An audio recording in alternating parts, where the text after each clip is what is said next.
Immense, déconcertante, Los Angeles ne se donne pas au premier venu.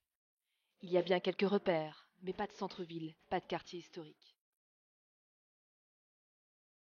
La ville s'étend sur près de 100 km, entourée de montagnes, bordée par le Pacifique. Vue du sol, ce n'est qu'une immense zone résidentielle, vide. En espagnol, Los Angeles signifie les anges, mais où sont-ils? Nous les avons trouvés là, sur les autoroutes saturées du vendredi soir, dans leur berline climatisée. 3 anges, parmi 10 millions d'anonymes, ont bien voulu être nos guides, le temps d'un week-end. Cathy, actrice de Malibu, le quartier chic, nous a invités dans son paradis pour riches. Avec Touraj, étudiant iranien, symbole de cette ville aux 140 nationalités, nous avons vécu au rythme de sa communauté. Et Nana, scénariste, égérie exubérante, nous a entraînés dans le Los Angeles excentrique. Chacun dans leur monde, ils nous ont montré le vrai visage de leur ville. Partons en week-end, dans la cité des anges.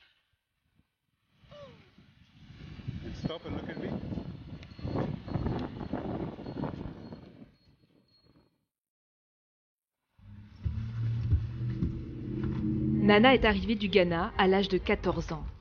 15 ans plus tard, elle a son petit appartement à 2 pas de l'océan et elle est sur le point de réaliser son premier film, l'histoire d'une fillette africaine qui rêve d'Amérique, un scénario autobiographique. Ça, c'est la chanteuse Grace Jones. Mon deuxième film sera sur elle. Pendant la semaine, Nana écrit son scénario. Le week-end, elle se métamorphose avant de sortir. Si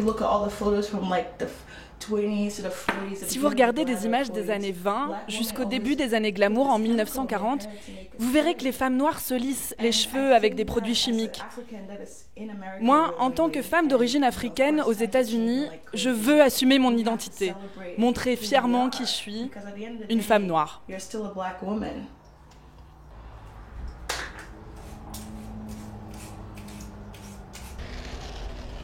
Nana, c'est la diva de Venice, le quartier touristique de Los Angeles, en bord de mer.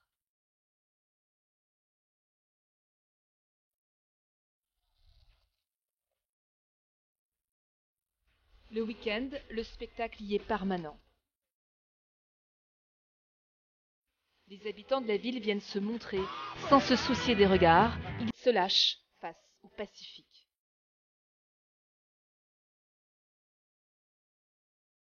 Dans ce lieu excentrique, Nana, la scénariste, trouve l'inspiration.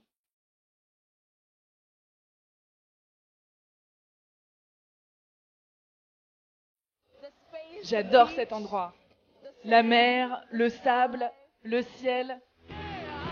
J'ai tous mes amis ici, c'est chez moi. Moi, je ne viens pas ici pour le spectacle. Je viens ici pour rencontrer des personnages, nourrir mon imagination. Je m'inspire de la vie ici.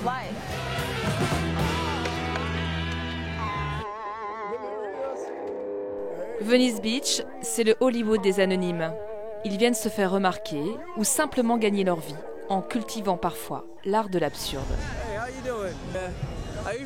Moi, je gagne bien ma vie, 50 € par jour. 50 € avec des coups de pied? Oui, pour 50 coups de pied aux fesses. Et toi, ça te tente? 1 $ pour me botter le derrière. Un coup de pied latéral, hein, pas trop fort. Allez, c'est parti. Et voilà. Nana s'est trouvée une famille ici parmi cette communauté d'amuseurs de rue. Depuis les années 60, le quartier de Venice est le berceau de l'anticonformisme aux États-Unis. Il a vu naître des courants musicaux, des Beach Boys aux plus grands groupes de rap. C'est aussi là que le skateboard a été inventé dans les années 70. Le samedi, les artistes viennent y tester leur spectacle. Ces ados de South Central, le quartier des gangs de Los Angeles, ont fait le trajet jusqu'à Venise pour un combat de danse. Ils sont les précurseurs d'une nouvelle mode, le jerking, mélange de hip-hop et de techno qui est en train de se répandre à travers le monde. C'est toi que je voulais leur présenter, et boum, je tombe sur toi. Mais il me filme alors que j'ai l'air d'une folle.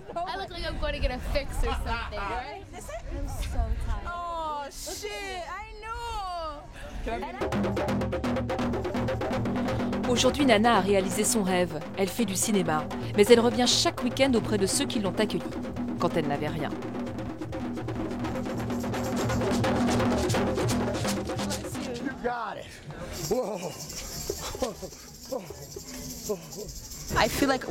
J'aimerais que les jeunes femmes noires qui me voient se disent qu'elles aussi peuvent être libres. Ne pas coller aux clichés de ce qu'une femme noire est censée être. Ma coupe de cheveux, mon skateboard, j'espère que ça les inspire, que ça les aide à penser qu'elles peuvent être elles-mêmes. Moi, j'ai puisé mon identité ici, auprès de tous ces gens. C'est ici que je me suis vraiment trouvée.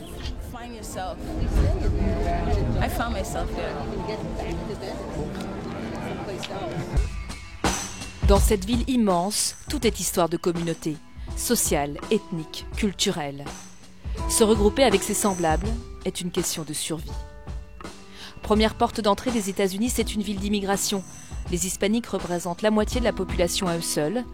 Le reste de la ville, c'est le monde en miniature. Petite Corée, petit Tokyo, jusqu'à la petite Éthiopie ou Téhéran, le quartier iranien.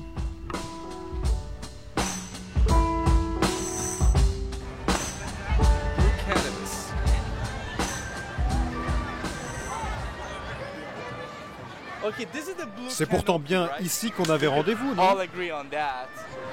Entre la tente bleue et le lac, qui est là. Alors, où sont-ils?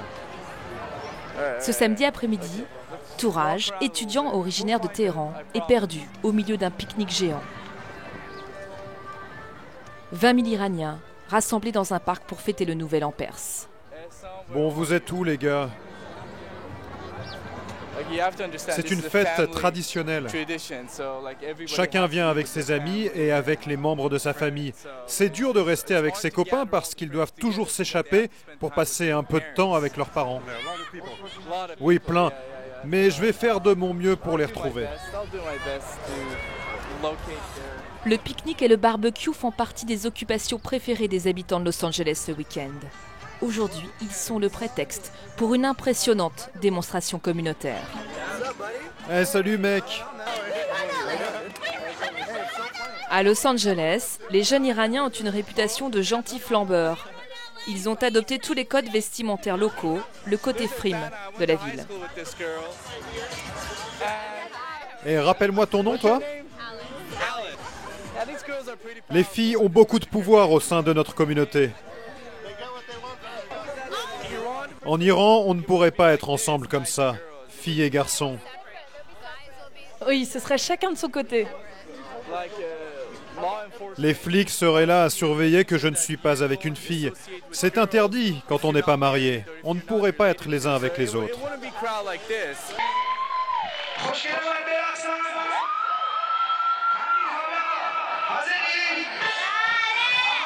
À Los Angeles, les Iraniennes ne se cachent pas. Elles se déchaînent même devant Andy Madadian, un héros de la contestation exilé aux États-Unis.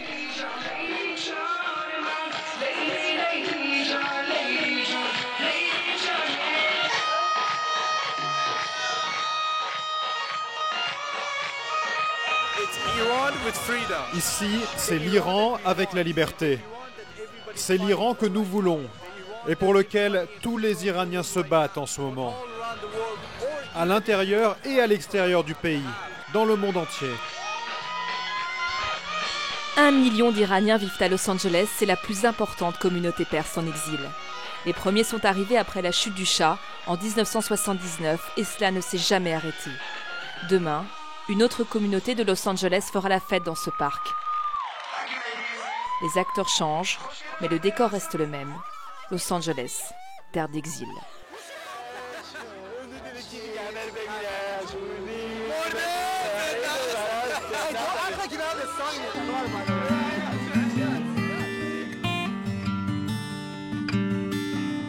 À quelques kilomètres au nord, en longeant le Pacifique, il est un quartier de la ville où ni Nana ni Touraj ne pourront aller passer le week-end. Vous êtes invité à déjeuner? Ici, il faut montrer patte blanche. Sans invitation, nous n'aurions pu entrer à Paradise Cove, la baie du paradis. 300 résidences secondaires sur une falaise, un petit millier de privilégiés qui surplombent une plage privée, un bout d'océan, pour eux seuls.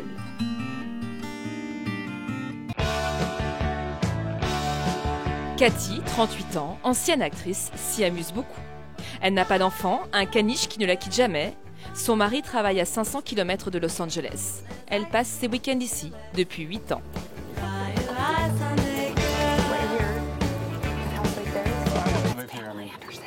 Cette maison-là, c'est celle de Pamela Anderson.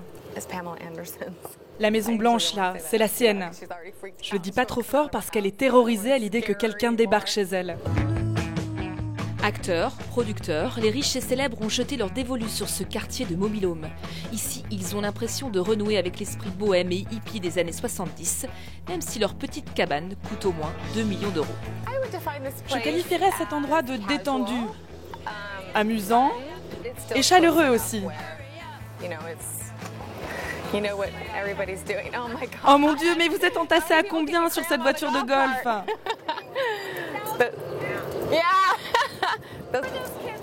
Tu as vu ces gamins au volant de la voiture? Ils roulent comme des dingues. Oui, ce sont des nouveaux. Qui sont-ils? Cathy et John qui viennent d'emménager. Ils ont invité des amis. Bon, je vais envoyer un avertissement pour leur dire de ralentir. Oui, ils sont incontrôlables. Je suis filmée là? Les habitants de Paradise Cove peuvent profiter d'une plage déserte, loin du tumulte de Venice Beach. Une voisine de Cathy tente depuis quelques semaines de l'initier au paddle surf, un nouveau sport très à la mode depuis 2 ans en Californie. Une planche, une rame, une sorte de surf détourné, moins physique, quoique.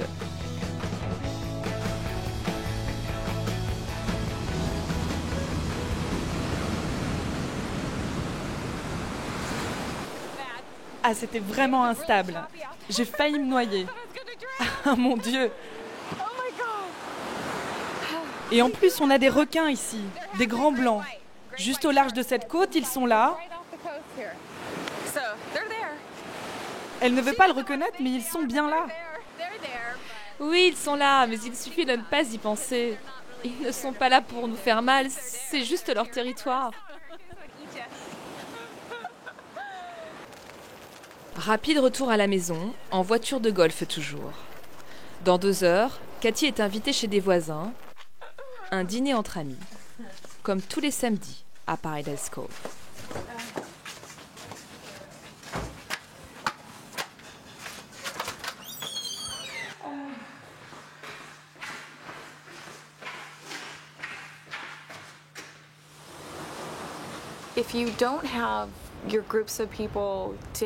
Sans mes voisins avec qui je passe du temps, je me sentirais très seule. J'ai vraiment besoin d'avoir un groupe, un esprit de communauté. Et je pense que c'est la même chose pour tout le monde à Los Angeles. Parce que la plupart des habitants de cette ville viennent d'ailleurs. Ce sont des étrangers, donc ils ont tous besoin d'un cercle d'amis. De se constituer vite un groupe de gens avec qui ils se sentent à l'aise.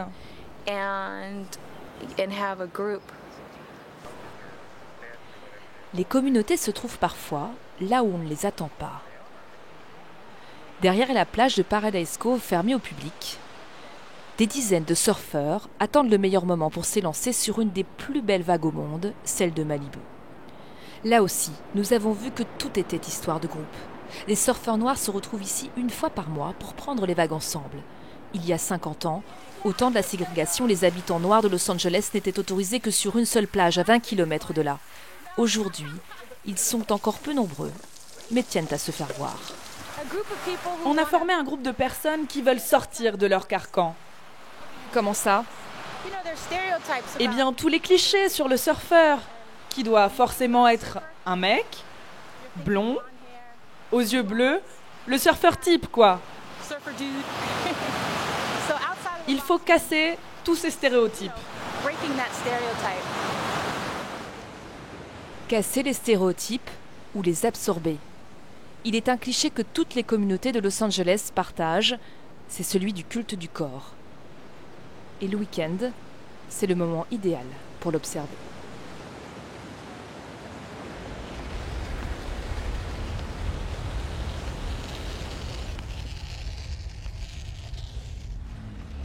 Nana ne fait pas exception à la règle. Le week-end, après son tour à Venice Beach, elle se rend au Gold Gym.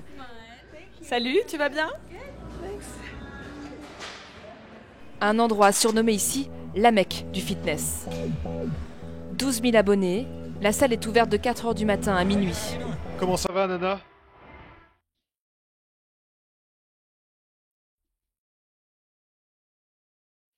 Schwarzenegger, aujourd'hui gouverneur de Californie, y a sculpté ses muscles légendaires. Hommes, femmes, de tous âges, couleurs et professions se retrouvent nuit et jour dans ce lieu clos. À Los Angeles, rajeunir son corps et parfois son visage est entré dans les mœurs. La mode du fitness est née ici, elle aussi. Il y a des gens qui viennent ici 2 fois par jour. On est plus sportif à Los Angeles qu'ailleurs à cause de l'industrie du cinéma. Et puis le temps est plus beau qu'à New York. Les gens ne se cachent pas derrière leurs vêtements.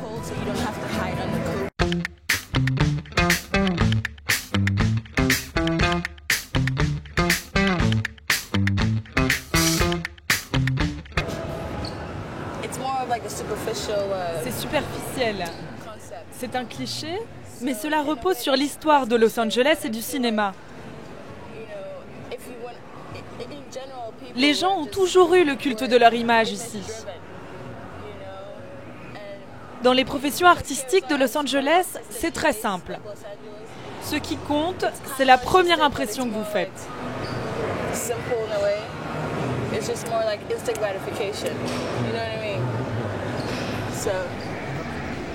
Los Angeles est l'une des villes américaines qui compte le moins de cas d'obésité.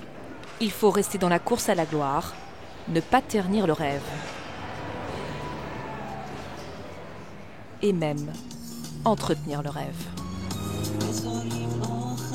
Comme Tourage, qui à 28 ans ne sort jamais sans sa Porsche. Sa famille est venue chercher à Los Angeles la liberté. Ils ne sont pas des immigrés économiques, et tiennent à le montrer. Épouser la réussite américaine et garder ses traditions, pour Tourage, jeune Iranien entre 2 cultures, tout est histoire d'équilibre. Voilà ma mère à son mariage il y a 30 ans. Ça c'est moi, et j'ai la coupe de cheveux qu'elle préfère. J'aimerais me faire tatouer tout le corps, mais ils ne veulent pas. Dès que je n'habiterai plus chez mes parents, je me ferai faire un piercing. Ils ne seront pas contents. Pour eux, tout ce qui est accessoire est mal. Tu vis dans une communauté perse. Tu ne peux pas faire ça. Alors maman, ça te plaît? Tu approuves? Je leur ai bien expliqué. Ici, il faut passer l'examen. Avoir de l'allure. Tu es toujours beau.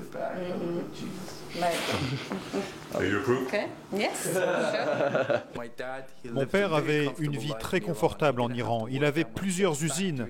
Ma mère aussi avait tout ce qu'elle voulait. Mais pour eux, le rêve américain, c'était la réussite de leur enfant.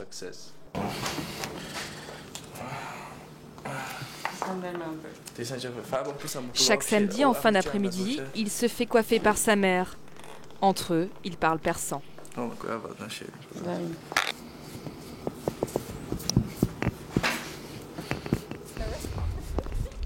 Une belle maman, un beau gosse.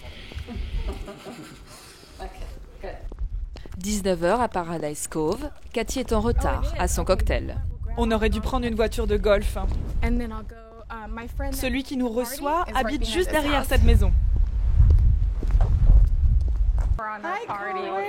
Ambiance détendue. Nous sommes très bien accueillis chez les hippies chics, comme ils se définissent eux-mêmes, les bourgeois bohèmes de Los Angeles. Margarita, grand vin européen, champagne.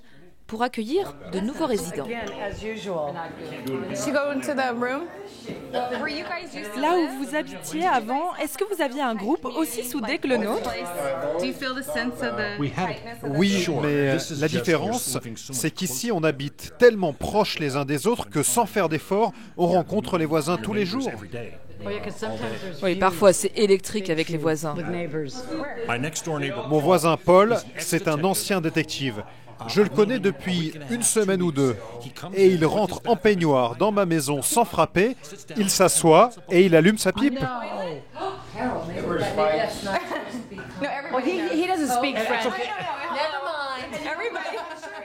C'est vrai qu'ici, dès que tu tires la chasse d'eau, tout le monde est au courant. Les adultes à l'apéritif, les enfants au billard, la vie comme un long fleuve tranquille. Mais l'alcool aidant, margarita et champagne mélangés, eux-mêmes commencent à y voir plus clair. Cette vie à Los Angeles, est-ce vraiment la vraie vie? Vous savez quoi? Je suis en train de réaliser qu'ici, tout le monde est blanc. Tout le monde est riche. Et quand vous regardez tout ça de près, il n'y a pas de... Diversité? Non, aucune. Si, il y a des Mercedes. Oui, des Range Rover, des voitures allemandes, des anglaises. Ici, la diversité vient des gens qui nettoient et des jardiniers. Remise en cause ou conscience de classe, la discussion s'achèvera très tard dans la nuit. Within hours of getting here. And she's already gotten an email from the lady that she talks and smoking a little this and a little that.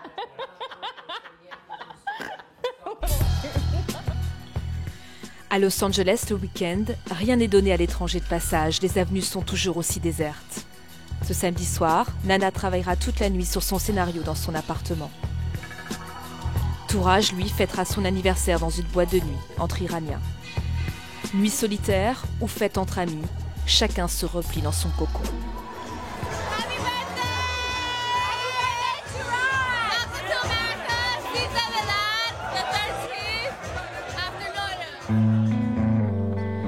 À Los Angeles, cela vaut la peine de se réveiller tôt le dimanche matin.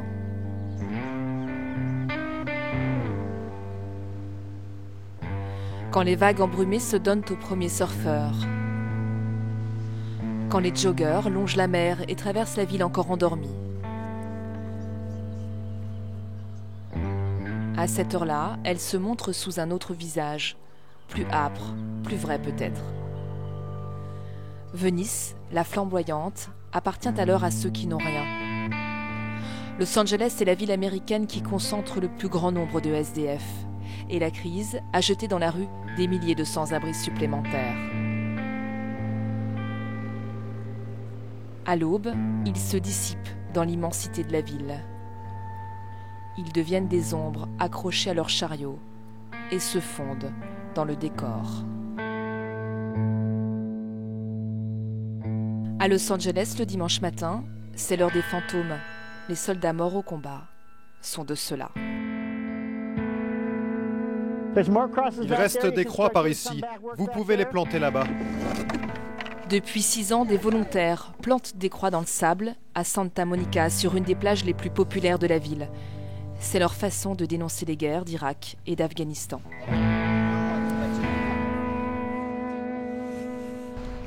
Tu mets ces deux croix, l'une à côté de l'autre.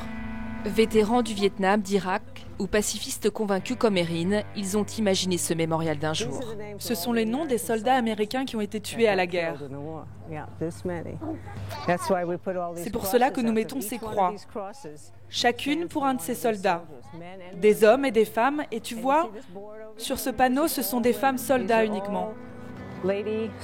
Ils veulent ainsi sensibiliser les familles et leurs enfants aux conséquences de la guerre. Tu vois tous ces noms? Eleanor, Ashley, Jennifer. Pourquoi montrez-vous ça à une petite fille comme elle? Parce que les recruteurs de l'armée de terre de la marine, de l'armée de l'air vont venir dans son école, à la cantine, dans les couloirs, dans les centres commerciaux, devant les cinémas. Et quand elle sera adolescente, si ça ne marche pas bien pour elle à l'école, qu'elle ne trouve pas de travail, la tentation sera forte de partir au front. Depuis la guerre du Vietnam, Los Angeles est à l'avant-garde de la contestation pacifiste.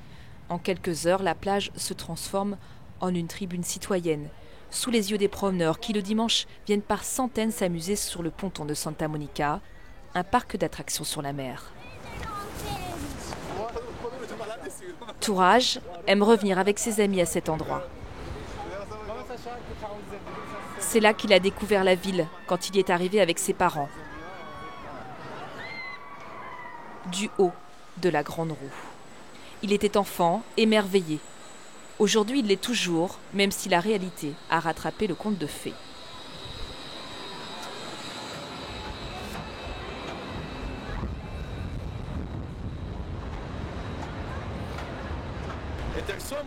Il y a tellement de choses à faire ici que vous pouvez passer votre temps à vous amuser. Mais il faut garder les pieds sur terre, travailler sans trop laisser se distraire. Parce que si vous avez les moyens, vous pouvez passer la journée de 8h du matin à 3h le lendemain à vous faire plaisir. Vous ne vous ennuierez jamais, mais ça vous coûtera beaucoup d'argent. Le week-end s'achève, la plage se vide. Tout devient calme subitement.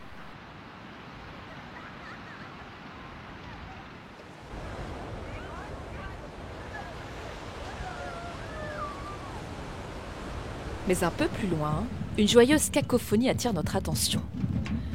C'est le concert de tambour du dimanche soir.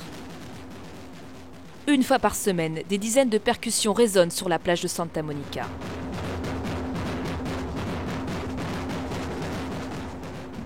Et Nana n'oublie jamais de s'y rendre. Il faut de la force pour vivre à Los Angeles, parce qu'il faut créer tout le temps. Ça demande beaucoup d'énergie. Tout le monde peut venir à ce rassemblement ? Tout le monde est bienvenu. Jeunes, vieux, chrétiens, homo, hétéros, tout Los Angeles est là ce soir.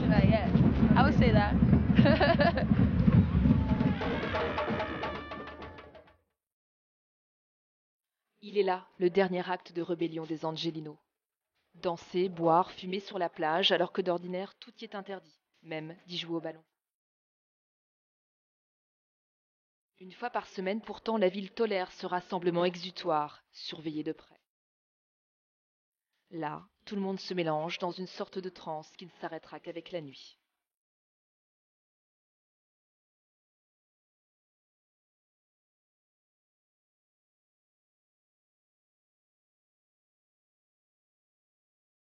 Lundi matin, les tambours se seront tus, Los Angeles reprendra sa course et redeviendra une ville américaine comme une autre.